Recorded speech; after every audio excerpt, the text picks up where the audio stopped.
और अब आपको सीधे पश्चिम बंगाल लिए चलते हैं। अमित शाह मौजूद हैं और अब से कुछ ही देर में घोषणा पत्र हो रहा है जारी।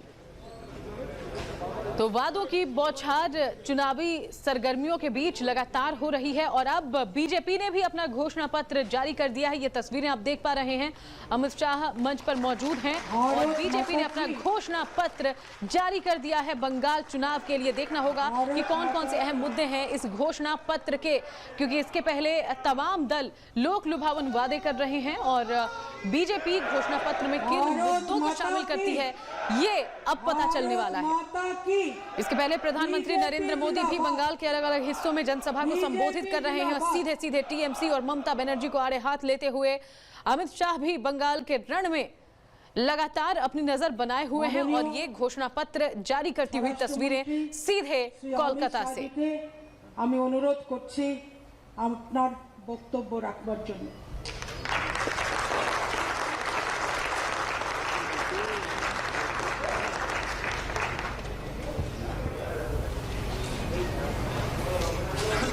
मंच पर उपस्थित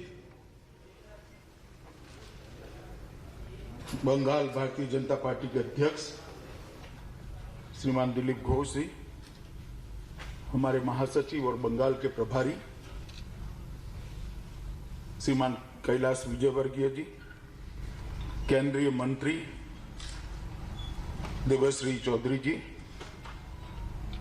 केंद्रीय मंत्री श्रीमान बाबुल सुप्रियो जी, अभी अभी चुनाव लड़ने के लिए जिन्होंने इस्तीफा दिया है ऐसे पूर्व सांसद श्री सपन दास गुप्ता जी, भारतीय जनता पार्टी के राष्ट्रीय उपाध्यक्ष श्रीमान मुकुल रॉय जी, भारतीय जनता पार्टी की सांसद श्रीमती लॉकेट चटर्जी जी, हमारे युवा सांसद श्री निशित प्रामाणिक जी, भारतीय जनता पार्टी के नेता जो सोनार बांग्ला के स्वप्न में हमारे साथ जुड़े हैं श्रीमान दिनेश त्रिवेदी जी, रतिन बोस जी, धनपत अग्रवाल जी और आज आए हुए सारे मीडिया जगत से पधारे हुए भाइयों बहनों और उपस्थित सभी भाजपा का नेतृत्वगण।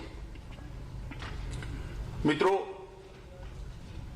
भारतीय जनता पार्टी ने हमेशा चुनावी राजनीति में और लोकतंत्र के उत्सव चुनाव के अंदर घोषणा पत्र को, संकल्प पत्र को एक महत्वपूर्ण स्थान दिया है। कई सालों से संकल्प पत्र एक महज प्रक्रिया बनकर रह गया है, मगर जब से भारतीय जनता पार्टी की सरकारें बनने लगी तब से संकल्प पत्र का महत्व बढ़ने लगा, इसको ध्यान से देखे जाने लगा है, क्योंकि भाजपा की सरकारें बनने के बाद ही संकल्प पत्र पर सरकारें चलने लगी हैं। मैं दावे के साथ कहता हूं कि आप में से जो पत्रकार बंधु स्टडी करने का स्वभाव रखते होंगे, विश्लेषण करने का स्वभाव रखते होंगे, वो लोग जरूर भाजपा के सभी संकल्प पत्र और सिद्धियों को तुलनात्मक कंपैरेटिव स्टडी जरूर करें।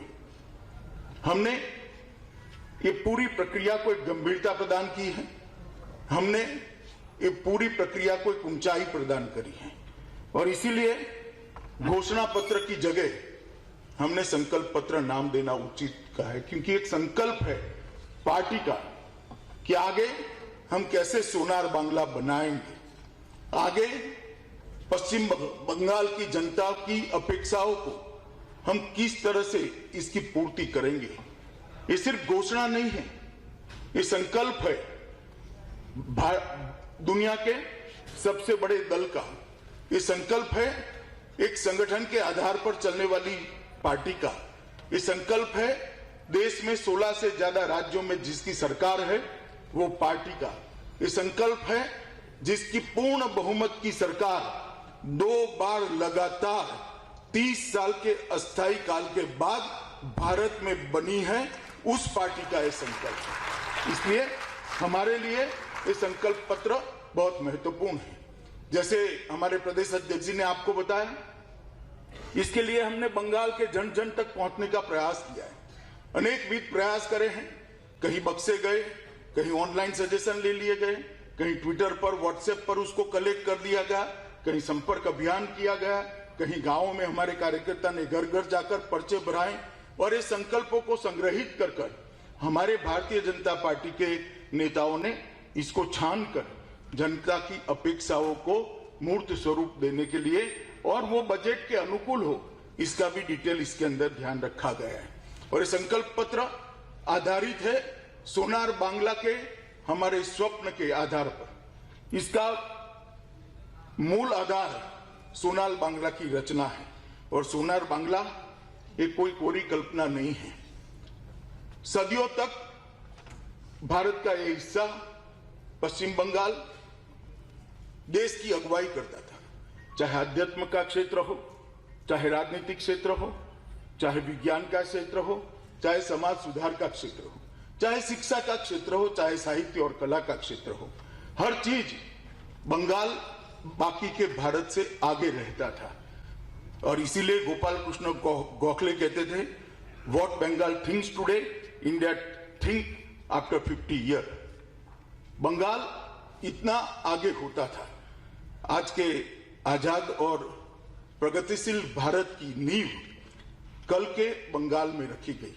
यही पश्चिम बंगाल की भूमि है जहां पर आजादी का उद्घोष किया, यहीं वंदे मातरम मिला, यहीं जनगण मन मिला, यहीं सशस्त्र क्रांति का शंखनाद हुआ और यहीं पर समाज सुधार की एक बड़ी शुरुआत हुई।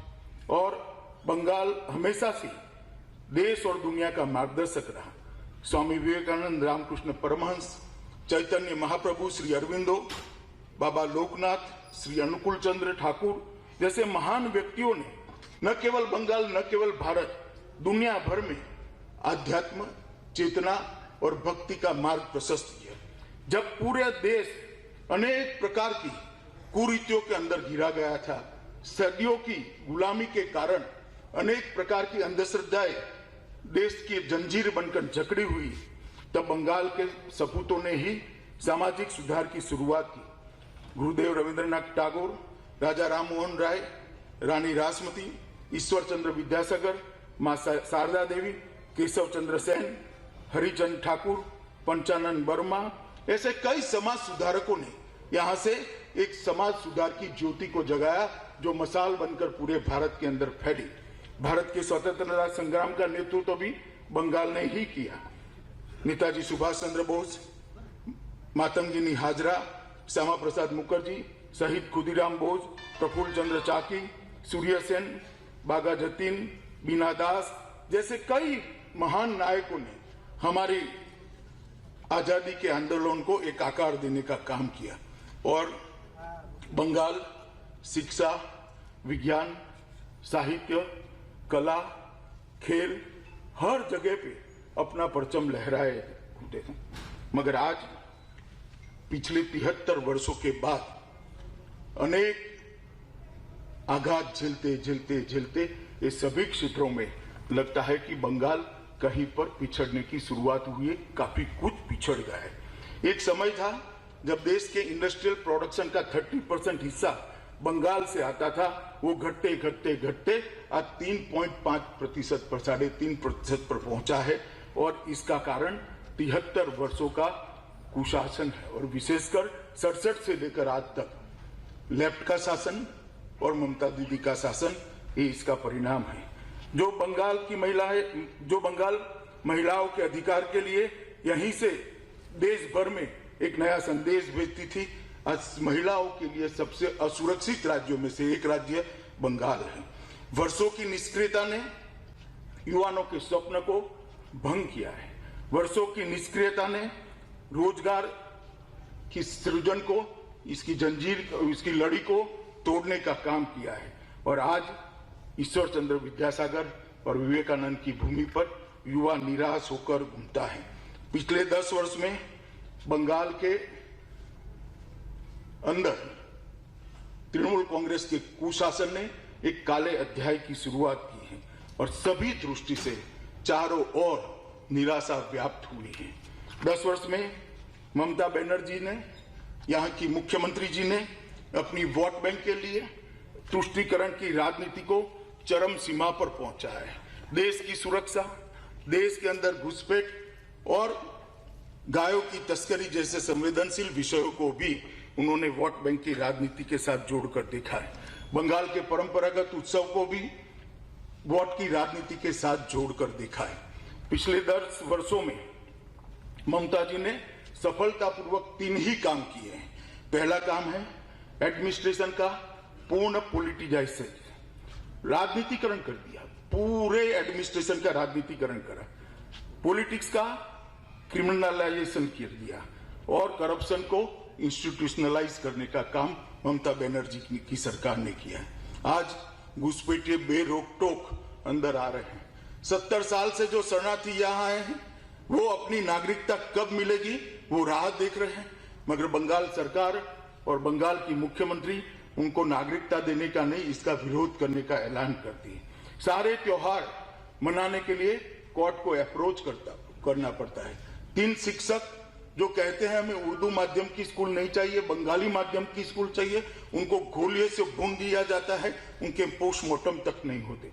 राजनीतिक हिंसा परम सीमा तक पहुंची है। पंचायत के चुनाव बंगाल की जनता ने देखे हैं, ना आप वोट डाल पाए, ना प्रत्याशी बन पाए, ना अपना प्रतिनिधि चुन पाए। 130 से ज्यादा भारतीय जनता पार्टी के कार्यकर्ताओं की हत्या हुई है और राजनीतिक हिंसा पीक पर है। मित्रों, 67 से यहाँ ऐसी सरकारें रही जिन्होंने केंद्र के साथ लड़ाई करने का काम किया है। हमारे फेडरल स्ट्रक्चर में मतभेद का तो स्थान है, मनभेद का स्थान नहीं है। हमारे फेडरल स्ट्रक्चर में इश्यू बेस्ड विरोध तो है मगर अंधा विरोध नहीं है। हमारे फेडरल स्ट्रक्चर में राज्य और केंद्र दोनों एक दूसरे के पूरक होकर राज्यों का विकास करें और पूरे राज्यों का विकास मिलकर भारत का विकास हो, ये हमारे फेडरल स्ट्रक्चर की कल्पना है। मगर पहले कम्युनिस्टों ने और बाद में ममता दीदी ने इसको तोड़ा है और हमारा जो संकल्प पत्र है वो इसीलिए हम असल परिवर्तन के लिए लाए हैं, सोनार बांग्ला के निर्माण के लिए लाए हैं। ये बात लेकर भारतीय जनता पार्टी के कार्यकर्ता 2016 से बंगाल की जनता के बीच में काम कर रहे हैं और मैं बंगाल की जनता का आज हृदय से धन्यवाद करना चाहता हूं। चाहे संगठन के निर्माण की बात हो, चाहे हमारी पार्टी को आगे बढ़ाने की बात हो, चाहे हमारी पार्टी की विचारधारा की स्वीकृति की बात हो, चाहे लोकसभा के चुनाव में 18 सीटें देकर एक बहुत मजबूत नींव डालने का बात कहो, हमें बंगाल की जनता ने समर्थन दिया और हम मानते हैं कि हमारी नैतिक जिम्मेदारी है और हमारा एक कर्तव्य भी है कि बंगाल की जनता की इच्छाओं को, आकांक्षाओं को हम पूरा करें और इसको आगे बढ़ाने का काम करें। इसी हमें सोनार बांग्ला संकल्प